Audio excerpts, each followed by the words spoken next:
Bonjour à tous, j'espère que vous allez bien. Il est lundi 17 octobre. Il est 15h34 ou 9h34 à New York. C'est donc l'heure du menu de la semaine.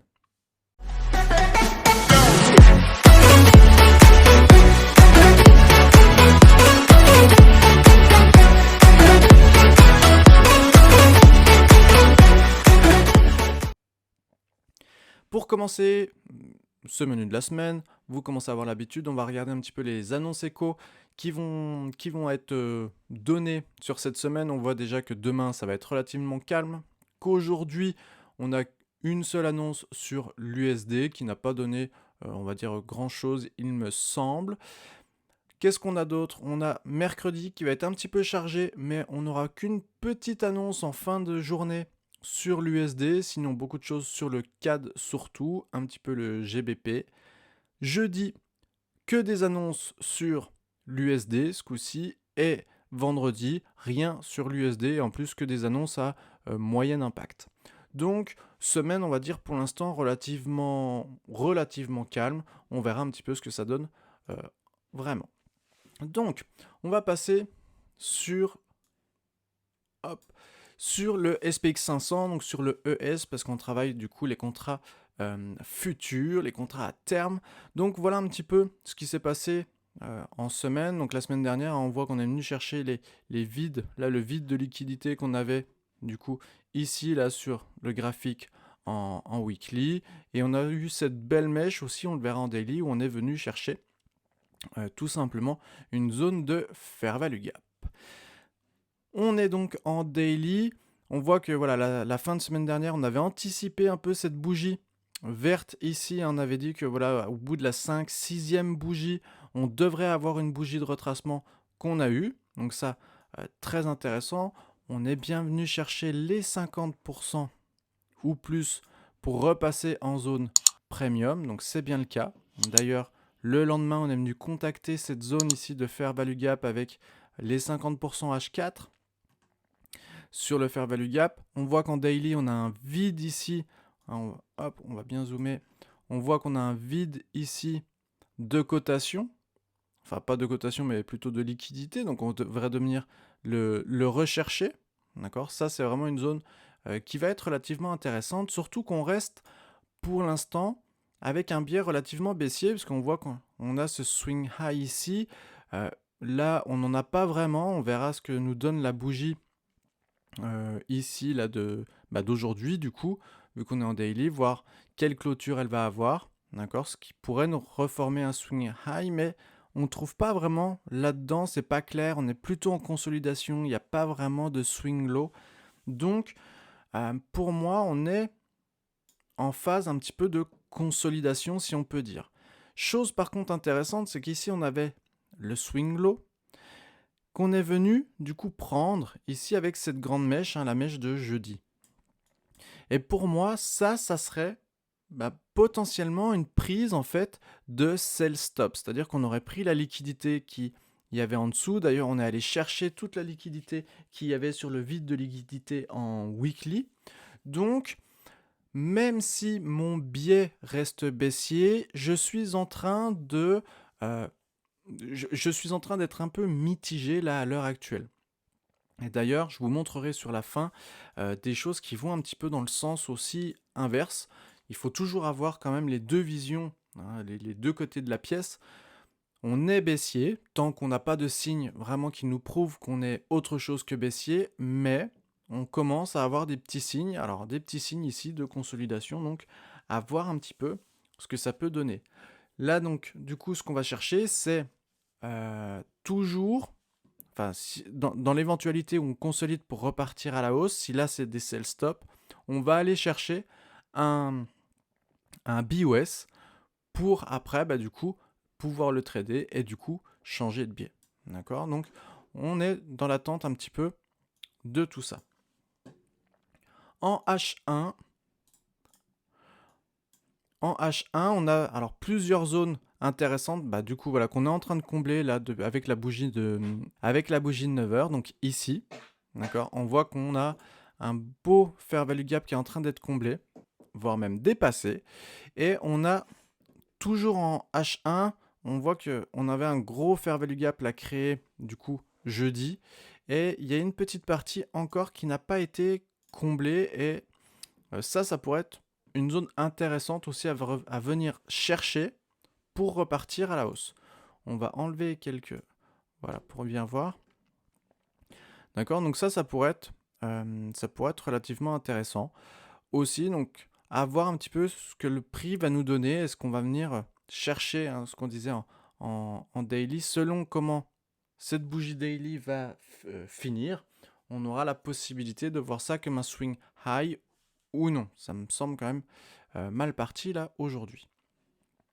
Chose que je voulais du coup, il y a une belle poussée ici. Chose que je voulais vous montrer du coup sur les indices, c'est que si on ajoute, on va ajouter le, je l'ai ici, voilà, le DJ, on va repasser en daily et on va passer en ligne droite, voilà.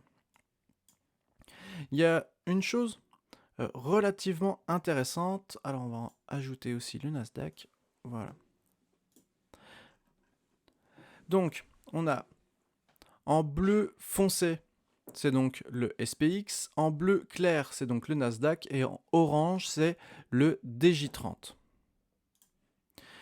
Ce qu'on peut voir en fait ici, c'est qu'on a eu un beau plat sur le DJ, alors qu'on a fait des bas plus bas, on le voit avec le curseur, des bas plus bas sur les deux autres indices. Résultat, on a été haussier. D'accord ? Il y a eu cette petite poussée, ce petit retracement.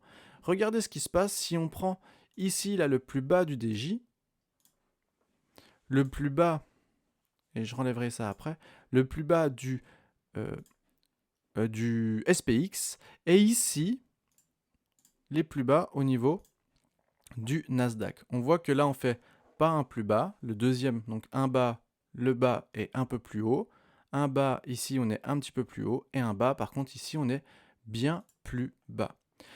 Cette divergence-là nous montrerait, ce qui est en train d'ailleurs de se réaliser, nous montrerait que le marché tend à retracer, voire à ce qu'on disait du coup juste auparavant, à retracer, voire pourquoi pas à partir un petit peu dans l'autre sens. On a encore des zones très intéressantes à aller chercher aussi en termes de liquidité. Donc ça pourrait être quelque chose d'assez intéressant, cette sorte de consolidation, et pourquoi pas voilà, que le marché continue peut-être à faire un petit peu des choses comme ça, pour après la suite venir de nouveau chercher cette zone-là. D'accord ? Alors c'est vraiment de la vision, on va dire, moyen-long terme. Mais déjà, voilà, il y a cette zone-là qui va nous intéresser. Puis après, on a une belle zone ici de vide. Une nouvelle fois, on le voit ici avec un vide de cotation. On en a encore un ici avec un beau fair value gap à l'intérieur. Bref, cette zone-là me semble quand même très très intéressante là à moyen terme. Donc on pourrait revenir chercher à l'intérieur. D'ailleurs, ce qu'on voit aussi, c'est que ça nous fait un beau retour au-dessus des 50%. Donc ça en fait c'est le mouvement ici qu'on retrouve en weekly d'ailleurs. On peut le compter ici comme un swing high, je le compterai plutôt à partir d'ici, d'accord ? Et on voit que du coup, la zone s'affine encore un petit peu, donc on aurait un beau retour. Ici, ça pourrait nous faire un swing low, donc swing low, swing high, swing low, revenir, là on est en weekly pour rappel, revenir ici par exemple dans cette zone, refaire un swing high et venir chercher là un peu plus bas ces espèces de dicolo. D'accord ? Donc, en weekly. Ça pourrait coïncider avec ce qu'on voit là sur ce qu'on a vu du coup avec les divergences au niveau des indices. Maintenant, allons voir un petit peu ce qui se passe au niveau du dollar. Donc le dollar, il y a une chose intéressante, c'est qu'on voit qu'on a fait, on peut comptabiliser ceci là comme un swing high, qui n'a pas dépassé celui-ci. Donc ça peut être aussi indicateur d'un début de faiblesse au niveau du dollar.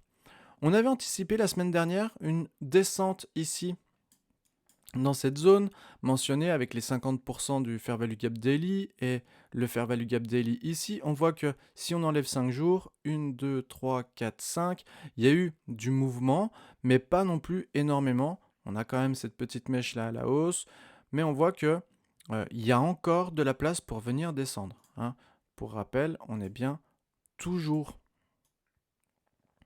voilà, on est toujours dans cette zone premium. Donc, c'est pas le moment d'acheter si on veut aller plus haut, ça serait plutôt un moment euh, de vendre, pardon. Mais pour l'instant, notre biais sur le dollar est toujours acheteur. Pour passer vendeur, il faudrait qu'on vienne chercher un peu plus bas sur cette zone-là, hein. Notre trait orange est toujours valide en daily, voire même un petit peu plus bas. On était plutôt ici en weekly. D'ailleurs, on peut peut-être même reconsidérer cette zone aussi en weekly, hein, même si la mèche est quand même très grande. Enfin bref. Donc, pareil, on a cette zone-là qui est plutôt une zone qui peut être intéressante à venir chercher là dans la semaine. Donc, avoir un petit peu ce qu'on va pouvoir considérer. Et chose aussi intéressante, c'est qu'on retrouve cette même zone ici, là, au niveau de l'euro. D'accord. Et si on refait la même chose que tout à l'heure, donc là, on est sur l'euro-dollar, ça sera cette courbe-là. Et on va rajouter, du coup, notre dollar. Et bien, regardez un petit peu. Ce qu'on retrouve, c'est que ici, vous voyez, ici, on a bien un haut, et ce haut qui est quasiment à la même hauteur, hein, pour pas dire à la même hauteur. Et bien, sur cette même zone, on voit bien que le bas, hein, on est inversement, parce que du coup, euro-dollar, le dollar est en deuxième. Donc si le dollar monte, l'euro-dollar lui descend. Donc attention à ça. D'accord. Là, sur le dollar, on va prendre les plus hauts. Donc sur l'euro-dollar, on va prendre les plus bas. Donc on voit bien que sur l'euro-dollar, on est ici au même niveau. Mais le bas ici est plus haut.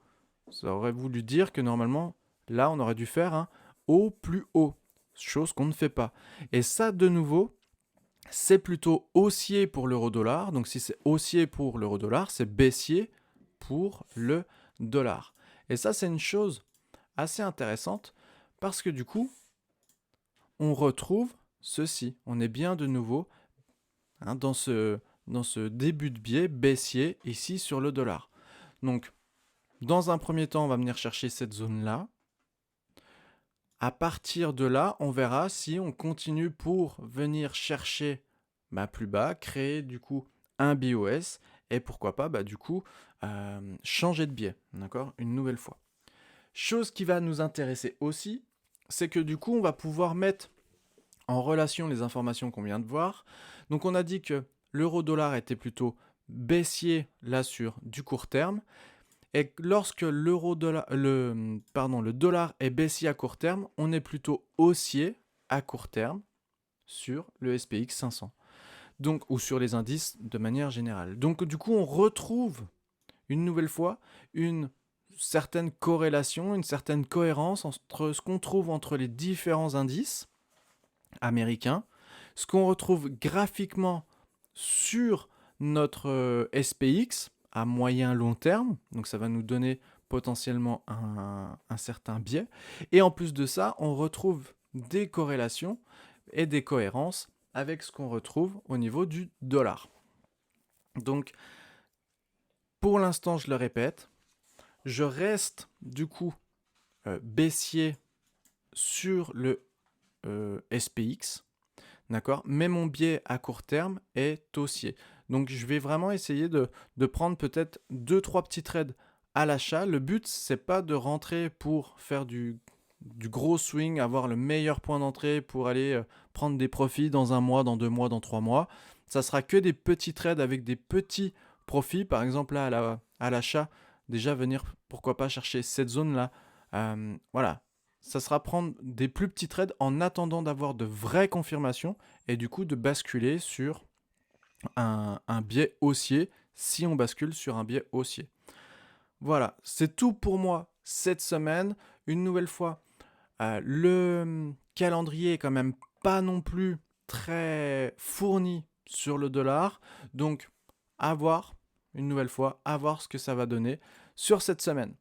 Sur ce, je vous souhaite une bonne journée et je vous dis à plus tard pour les JT.